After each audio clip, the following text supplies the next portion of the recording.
Olá, está no ar mais um Ver TV, um programa para quem gosta de televisão.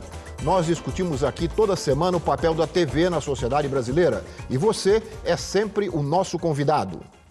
Festas populares com a presença de multidões costumam se transformar em grandes espetáculos de TV. No Brasil, o Carnaval é o melhor exemplo. Já as festas juninas, que arrastam muita gente para as ruas do Nordeste, não recebem tratamento semelhante. Essa diferença de atenção da nossa TV é o tema do Ver TV de hoje, que tem como convidados Luiz Custódio da Silva, professor de comunicação da Universidade Estadual da Paraíba e do mestrado em jornalismo na Federal do mesmo estado. Lúcia Helena Rangel, cientista social, professora de antropologia da PUC de São Paulo e autora do livro Festas Juninas, Festas de São João, Origens, Tradições e História.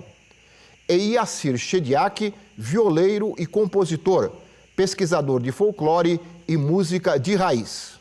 Eu quero agradecer aos três, Custódio, Lúcia e Iacir, por estarem aqui conosco para conversarmos sobre esse tema. Aliás, que é às vezes mostrado, mas pouco conversado, pouco discutido, né, na nossa televisão. Mas antes de começarmos aqui a nossa conversa, vamos ver mais algumas informações sobre o assunto do Ver TV de hoje. Vamos ver. A origem das festas juninas está relacionada à festa pagã do solstício de verão, celebrada no hemisfério norte desde o período anterior à era cristã. O solstício ocorre por volta do dia 21 de junho e marca o dia mais longo e a noite mais curta do ano.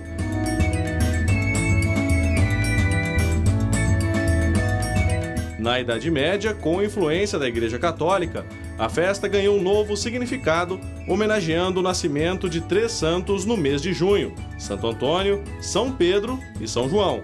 As festas também já foram chamadas de Junônias, em homenagem a Juno, deusa da antiguidade, e também de festas joaninas, por causa de São João. No Brasil, as festas juninas foram introduzidas pelos portugueses durante a colonização do século XVI, com influências francesas, chinesas e espanholas. As quadrilhas foram inspiradas pela dança marcada dos nobres franceses. A tradição de soltar fogos de artifício vem da China e da Espanha a dança das fitas.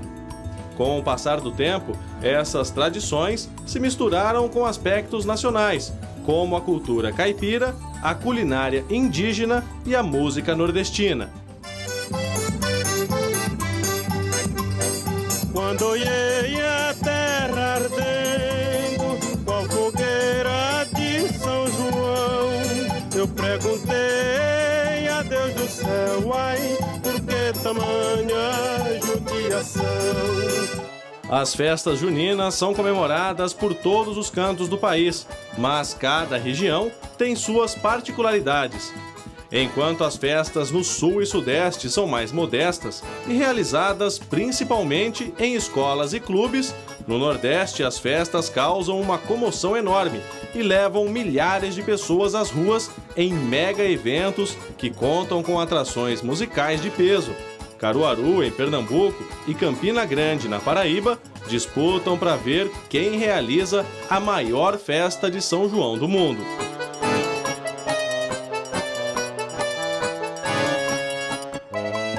A cobertura feita pela mídia, principalmente pela TV, também é bem diferente. No Nordeste, as TVs públicas e comerciais dedicam grande espaço da sua programação na transmissão e cobertura dos eventos. Já no Sudeste, nas TVs comerciais, as atividades aparecem apenas em algumas matérias jornalísticas. Além disso, o tema permeia alguns programas da grade e outros viram especiais como no Esquenta. Já as TVs públicas oferecem uma cobertura mais ampla, dão visibilidade nacional aos eventos no Nordeste e promovem especiais como Arraiais do Brasil, da TV Brasil. E agora a gente vai voltar lá para São Luís do Maranhão, que o Benete tá ao vivo com a gente, então Benete é com você. Benete, vambora que já está na hora. Pois é, Lili, a gente continua aqui assistindo a apresentação de Mano Borges no palco principal do Arraial da Lagoa da Jansen. É um arraial que já reuniu durante todo o período junino os maiores nomes da música popular brasileira. E durante os 30 dias de festa, o maranhense brinca com o boi, brinca com o tambor de crioula, brinca com o cacuriá, com a quadrilha junina, com as danças portuguesas e claro, ele não abre mão de assistir também aos maiores shows da música popular nordestina. Todo tempo enquanto houver pra mim é pouco, é pra dançar com meu beijinho numa sala de reboco. Todo tempo enquanto houver pra mim é pouco, dançar com essa menina numa sala de reboco. Lúcia, eu vou começar com você que escreveu um livro sobre a história das festas juninas. Nós mostramos aqui rapidamente um pouco dessa história. Ela vem mudando muito. Como é que você acompanha, principalmente aqui no Sudeste? Vamos começar pelo Sudeste, porque nós temos aqui o Custódio da Paraíba, vamos falar bastante sobre o Nordeste. Aqui no Sudeste, ela vem mudando muito, as comemorações, de uma maneira geral, vem se transformando aí ao longo do tempo e principalmente nos últimos anos? Acho que vem sim, porque aqui no Sudeste as festas juninas, elas ficaram mais restritas aos espaços escolares, né? Então as escolas é que promovem mais do que os clubes ou a vizinhança, porque essa era uma festa de quintal, de terreiro, né? Então ela era uma festa rural, né? Nos arraiais, nos sítios, né? Como a gente chamava no interior, mas nas cidades ela era uma festa de quintal. Então, quem tinha quintal grande fazia fogueira de São João, fazia essas coisas. E hoje em dia parece que esse hábito, né? É um hábito que foi se confinando, né, nos espaços das escolas. E né? quando tinha rua de terra ainda, era na rua. Era na rua também, Era quando tinha rua de terra. Paulo, em São Paulo. Isso. E isso vem mudando, mas, de qualquer maneira, junho é um mês muito importante aqui no Brasil inteiro, em todas as regiões. As festas... junho, julho, é que são os meses de festa mesmo, né? Então, você tem festa, as versões, né, do boi no sul, que é o boi de mamão, você tem o boi lá do norte, as festas, o São João do Nordeste e o Divino Espírito Santo. Né? E as quadrilhas e as festas juninas, que a gente chama de festa junina, é essa que a gente faz fogueira, dança quadrilha, toca as músicas típicas, hoje em dia já também alteradas um pouco. Muito bem, o livro da Lúcia Helena Vitale Rangel é este aqui, Festas Juninas, Origens, Tradições e Histórias da Festa de São João. Ela conta um pouco mais do que nós mostramos aqui no VT de abertura. E eu queria agora colocar o Custódio. E as coisas lá pela Paraíba, pelo Nordeste, mudaram também? Ou vem mudando? Muitas mudanças também no Nordeste brasileiro no que diz respeito aos festejos juninos. Os festejos juninos eram realizados no passado mais nos espaços rurais. E, na atualidade, esses festejos, eles continuam cada vez mais ocupando os espaços dos clubes, das várias cidades do Nordeste. Tem um apoio dos políticos, né? Tem uma relação muito forte dos grupos políticos com essas manifestações. E, cada vez mais, essas festas ocupam as grandes cidades do Nordeste brasileiro, como é o caso...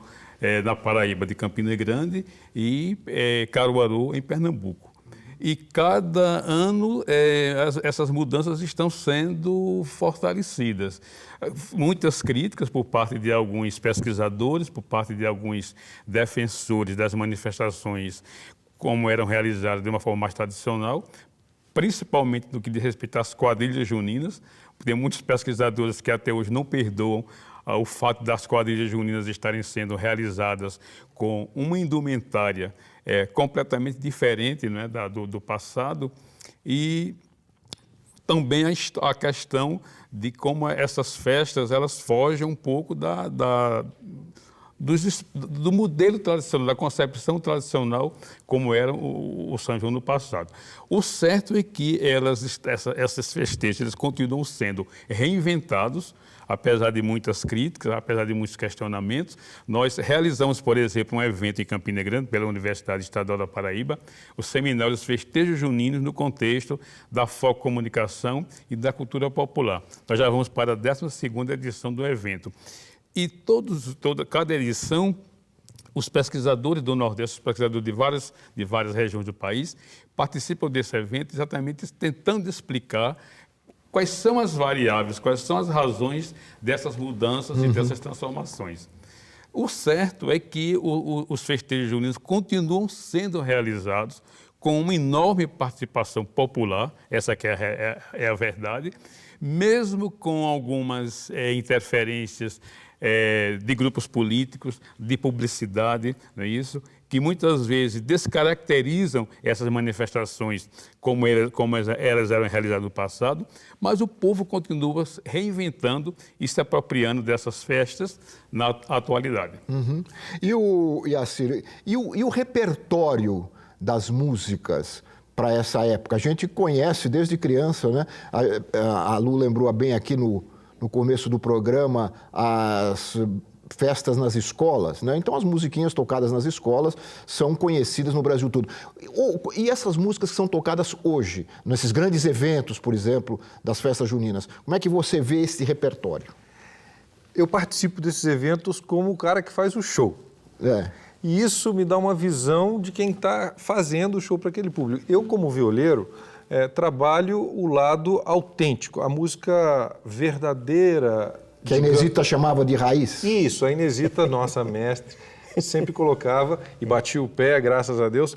É assim que eu vejo que a festa junina deveria ser feita, mas não é assim que eu vejo que ela está acontecendo hoje. Por exemplo, aqui no estado de São Paulo, hoje a gente vê as grandes festas juninas do estado de São Paulo, a última coisa que tem é a música da viola e da sanfona. Isso não aparece mais. A gente vê funk, a gente vê rap, a gente vê as grandes bandas nacionais da grande mídia hoje, é o que a gente vê. Isso é o que a gente vê. No Nordeste já há uma preservação dessa cultura. Eu acho que aqui no Sudeste nós perdemos muito essa tradição, mas por causa das transformações econômicas que a gente teve nesse século XX, né? E a necessidade, por exemplo, no início do século a gente teve o Jeca Tatu, que descaracterizou a beleza do homem do campo, a beleza da cultura caipira. Então, houve uma necessidade do ser de se distanciar daquilo que ele não queria ser e se aproximar do que ele não é, do que ele não era. Mas, ao mesmo tempo, a gente vê hoje uma admiração muito grande por esse estilo de música. Por exemplo, quando a gente vê Tonico e Tinoco. Tonico e Tinoco, quando tocava, a dupla Coração do Brasil, era a dupla mais querida do Brasil, unanimidade, eles eram uma unanimidade nacional, eles gravavam de tudo, desde Luiz Gonzaga, né? Lá no meu pé de serra, eles gravavam. Eles usavam aquela regimentação tradicional da música caipira. Violão, viola, as percussões, umas flautas, o baixo, antigamente era na tuba, que também mostrava uma linguagem muito comum dos coretos. Eu até gravei num disco que eu fiz quando eu fiz uma novela na Globo, eu gravei com o Rodrigo Sater, Feijão Queimado, e a gente usou aquela estrutura que eles faziam, e ficou muito bonito, ficou uma coisa muito interessante. Mas hoje, a regimentação da música brasileira mudou, né? A tuba já não serve mais para ser o baixo, porque hoje já existe o baixo elétrico, que é mais fácil de carregar, de ligar e tudo mais. Houve essa transformação. Faz parte do tempo. Eu queria completar esse bloco ouvindo um pouco com o histórico a partir daí. Mas a gente vê também, a gente tem notícias e acompanha algumas coberturas no Nordeste, que também a música mudou bastante por lá, né? Você não tem mais aquela música, apenas essa música tradicional. Tudo entra, né, agora nas festas juninas. É outro aspecto muito criticado, né? Porque não somente as bandas, mas vários cantores são convidados para os shows... Que não tem nada a ver que não tem nenhuma relação com os festejos juninos. inclusive assim, shows em pleno dia de São João, em plena véspera de São João, e isso tem exatamente assim, motivado críticas pela inexistência de políticas públicas por parte das prefeituras, por parte dos governos estaduais, no sentido de valorizar, isso eu não sei se é uma questão somente de preservar, mas de valorizar as nossas identidades culturais. Esse aqui é o nosso grande desafio. Fala, Lu. Não, é que, assim, quando eu comecei essa pesquisa, já faz tempo, mas eu voltei a isso várias vezes. Entrei no site da Secretaria de Turismo do Estado de São Paulo, né? E no site da Secretaria tem um calendário de festas populares, isto é, o rodeio. Rodeio, só tem rodeio. Em quais cidades, em que datas, tal, que tem o rodeio, né? Então, isso que ele estava falando, quer dizer, o incentivo, as políticas públicas, quando até a própria Secretaria de Turismo tem um calendário de rodeios, ela passa por cima das expressões que ainda existem e estão vivas. Né? Você vai aqui no litoral, São Luís do Paraitinga, em Cunha, vai aqui no interior, em Anhembi. As festas do Divino Espírito Santo, elas são também festas juninas. As pessoas não veem isso, né? Isso, não veem isso. E elas acontecem. Claro. Né? A população se envolve e faz e tal, né? Como no interior do Nordeste, você ainda tem, no interior do Nordeste, o arraial ainda, que é na igreja, mas é lá mas é um arraial, né? Muito bem. Olha, nós estamos chegando ao final do primeiro bloco e eu queria mostrar um pouco dessa música, né? Já que nós estamos com um violeiro aqui, o Iacir, ele está lançando aqui O Mundo Afora, é este CD que está aqui na minha mão, e ele vai fechar o bloco com uma música relacionada à nossa conversa, né, Iacir? E que está no CD. Então vamos lá. Que recebe um aspecto bem acústico. Vamos lá. Mineira.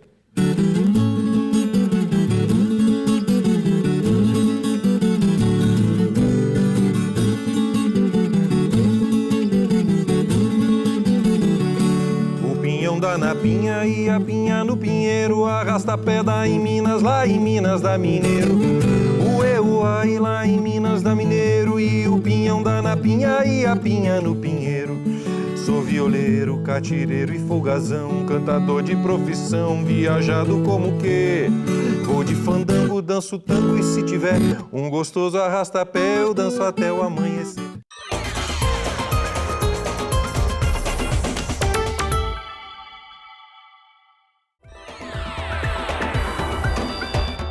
Nós estamos de volta com o Ver TV, que conversa hoje sobre a cobertura televisiva das festas juninas. E com o apoio das emissoras públicas de alguns estados brasileiros, nós entrevistamos pessoas nas ruas de João Pessoa, na Paraíba, de São Luís, no Maranhão, aqui de São Paulo e na Feira de São Cristóvão, no Rio de Janeiro. Nós perguntamos a elas o que elas acham da cobertura dessas festas feitas pela televisão e o que esperam dessas coberturas. Vamos ouvi-las. Eu diria que dentro dessa época junina, sim, é um espaço considerável durante a programação, apesar dela investir muito na parte mercadológica da festa em si. Deixa de lado algumas coisas da tradição fixa, principalmente nos símbolos mercadológicos da festa, mas eu acho que é um espaço considerável, porque mesmo enfatizando esse lado mercadológico, a gente ainda tem ali os elementos da tradição junina. Os elementos tradicionais, né? A fogueira, as quadrilhas e tudo mais. Apesar de hoje estarem revividos como dentro desse ambiente de mercado. Eu gosto muito da nossa tradição, né? A festa que muitas pessoas não conhecem, que é a festa tradicional, a festa que tem influências africanas, influências indígenas. Então, o que a gente conhece hoje como São João, isso não me representa. Entendeu? A festa em si, ela não me representa, o conceito e o objetivo dela não me representa. Mas as tradições, as influências, a nossa cultura, do nosso povo, do povo brasileiro, o índio, o negro, sim, me representa. Porque eu acho que é importante colocar todo um processo de aculturação que teve no nosso país, inclusive quando a gente nega nossas origens e prefere importar uma cultura que não é nossa. Eu já participei quando existia uma festa junina muito boa aqui na Igreja do Calvário. Eu sou moradora de Pinheiros há muito tempo, então eu cheguei a frequentar. Aí a gente vê muito pela televisão, né? Campina Grande, Caruaru, que são o Nordeste inteiro, em peso, eles fazem uma festa junina muito animada, muito boa, né? Que dá até vontade, quando você vê pela televisão, dá até vontade de você participar. Eu acho que a TV deveria sim participar mais, apresentar mais, né? Porque muitas vezes a mídia ela acaba fazendo outros tipos de reportagens e não que são coisas mais negativas, digamos assim, né? E isso é uma coisa que a TV ela até demonstra, mas eu acho que ainda é pouco transmitido.